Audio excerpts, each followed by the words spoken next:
ओम नमः शिवाय। मैं आज आपको प्रदोष व्रत की कथा और प्रदोष व्रत की विधि सुनाऊंगी। जब प्रदोष तिथि किसी वार को पड़ती है तो प्रदोष तिथि को उस नाम से जाना जाता है। अगर सोमवार को प्रदोष व्रत पड़ रहा है तो सोम प्रदोष व्रत के नाम से जाना जाएगा।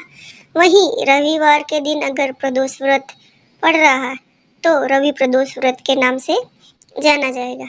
रवि प्रदोष व्रत की कथा सुनने व पढ़ने से जीवन में कभी सभी कष्ट दूर हो जाते हैं और भगवान शिव की असीम कृपा प्राप्त होती है। त्रयोदशी के दिन जो वार पड़ता है उसी का व्रत करना चाहिए और उसी दिन की कथा पढ़नी सुननी चाहिए। रवि सोम शनि अवश्य करें, इन सभी से फल की प्राप्ति होती है। एक समय सर्व प्राणियों के हितार्थ परम पावन भागीरथी के तट पर ऋषि समाज द्वारा विशाल गोष्ठी का आयोजन किया गया। विद्वान ऋषियों की एकत्रित सभा में व्यास जी के परम शिष्य पुराण वेता सूत जी महाराज हरि कीर्तन करते हुए पधारे। सूत जी को देखते ही सोनकादि 88,000 ऋषि मुनियों ने खड़े होकर दंडवत प्रणाम किया। महाज्ञानी सूत जी ने भक्ति भाव से ऋषियों को हृदय से लगाया तथा आशीर्वाद दिया। विद्वान ऋषिगण और सब शिष्य आसनों पर विराजमान हो गए। मुनिगण विनीत भाव से पूछने लगे कि हे परम दयालु, कली काल में शंकर की भक्ति किस आराधना द्वारा उपलब्ध होगी, हम लोगों को बताने की कृपा कीजिए, क्योंकि कलयुग के सभी प्राणी पाप कर्म में रत रहकर वेद शास्त्रों से विमुख रहेंगे। दिन जन अनेकों संकटों से दूर रहेंगे। हे मुनि श्रेष्ठ, कली काल में सत्कर्म की और किसी की रुचि न होगी। जब पुण्य क्षीण हो जाएंगे तो मनुष्य की बुद्धि असत कर्मों की ओर खुद प्रेरित होगी, जिससे दुर्विचारी पुरुष वंश सहित समाप्त हो जाएंगे। इस अखिल भूमंडल पर जो मनुष्य ज्ञानी होकर ज्ञान की शिक्षा नहीं देता, उस पर परमपिता परमेश्वर कभी प्रसन्न नहीं होते। हे महामुनि, ऐसा कौन सा उत्तम व्रत है जिससे मनवांछित फल प्राप्ति होती है? आप कृपा कर बताइए। ऐसा सुनकर दयालु हृदय श्री सूत जी कहने लगे कि हे श्रेष्ठ मुनियों तथा सौनक जी, आप धन्यवाद के पात्र हैं। आपके विचार सराहनीय एवं प्रशंसनीय है। आप वैष्णव अग्रण्य, क्योंकि आपके हृदय में सदा परहित की भावना रहती है।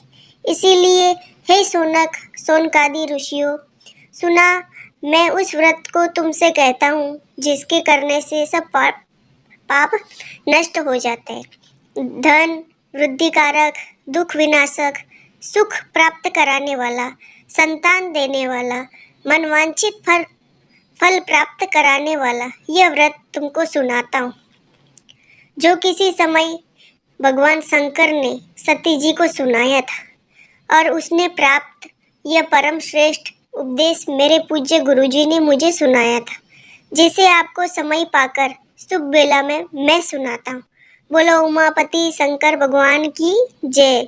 सूत जी कहने लगे कि आयु वृद्धि स्वास्थ्य लाभ हेतु त्रयोदशी का व्रत करें। इसकी विधि इस प्रकार है कि प्रातः स्नान कर निराहार रहकर शिव ध्यान में मगन हो शिव मंदिर में जाकर शंकर की पूजा करें। पूजा के पश्चात आप अर्ध पुण्य त्रिपुण का तिलक धारण करें, बेलपत्र चढ़ावे, धूप दीप अक्षत से पूजा करें, ऋतुफूल चढ़ावे, ओम नमः शिवाय मंत्र का रुद्राक्ष की माला से जप करें, ब्राह्मणों को भोजन कराकर सामर्थ्य अनुसार दक्षिणा दे को सत्य भाषण करना परम आवश्यक है। हवन आहुति भी देनी चाहिए। इसके बाद मौन व्रत धारण करें। व्रती मंत्र ओम ह्री क्ली नमः शिवाय स्वाहा से आहुति दे। इससे अभिष्ट फल की प्राप्ति होती है। व्रती पृथ्वी पर शयन करे, एक बार भोजन करे इससे सर्व कार्य सिद्धि होती है। श्रावण मास में तो इसका विशेष महत्व है। ये सर्व सुख, धन, आरोग्य देने वाला है। यह व्रत सभी मनोरथों को पूर्ण करता है। हे ऋषिवरों, यह प्रदोष व्रत जो मैंने आपको बताया, किसी समय शंकर जी ने सती जी को और वेद व्यास मुनि ने मुझको सुनाया था।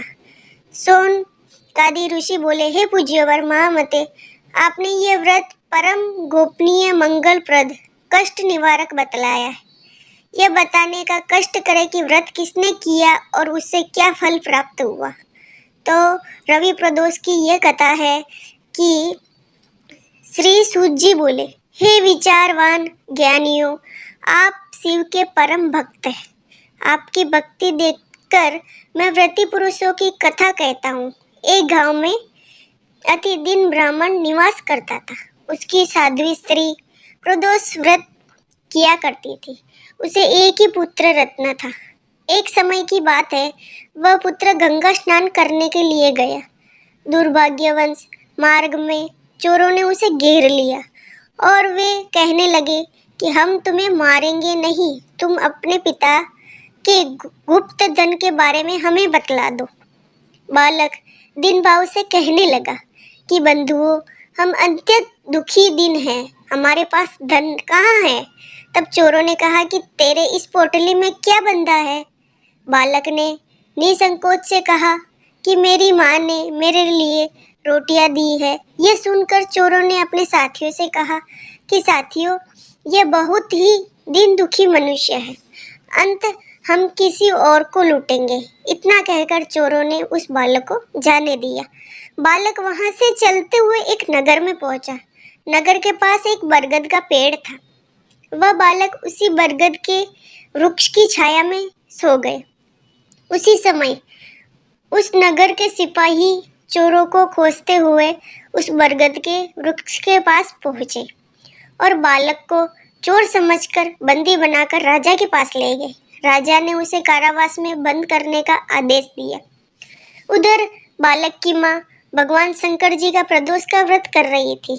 उसी रात राजा को स्वप्न आया कि यह बालक चोर नहीं है, प्रातःकाल ही छोड़ दो, नहीं तो आपका राज्य वैभव सबसे ही नष्ट हो जाएगा। रात्रि समाप्त होने पर राजा ने उस बालक को सारा वृतांत पूछा। बालक ने सारा वृतांत राजा को सुना दिया। बालक की बात सुनकर राजा ने सिपाही भेजकर बालक के माता पिता को पकड़वा कर बुला लिया। राजा ने जब उन्हें भयभीत देखा तो कहा कि तुम भय मत करो, तुम्हारा बालक निर्दोष है। हम तुम्हारी दरिद्रता देखकर 5-5 गांव तुमको दान में दे देते हैं। शिव की दया से ब्राह्मण परिवार अब आनंद में रहने लगा। इस प्रकार जो कोई इस व्रत को करता है उसे आनंद प्राप्त होता है। हे शंकर भगवान, आपकी जो भी कथा सुने उसकी मनोकामना पूर्ण करना। और आपको मेरी कथा अच्छी लगी हो तो मेरे चैनल को लाइक और सब्सक्राइब करो।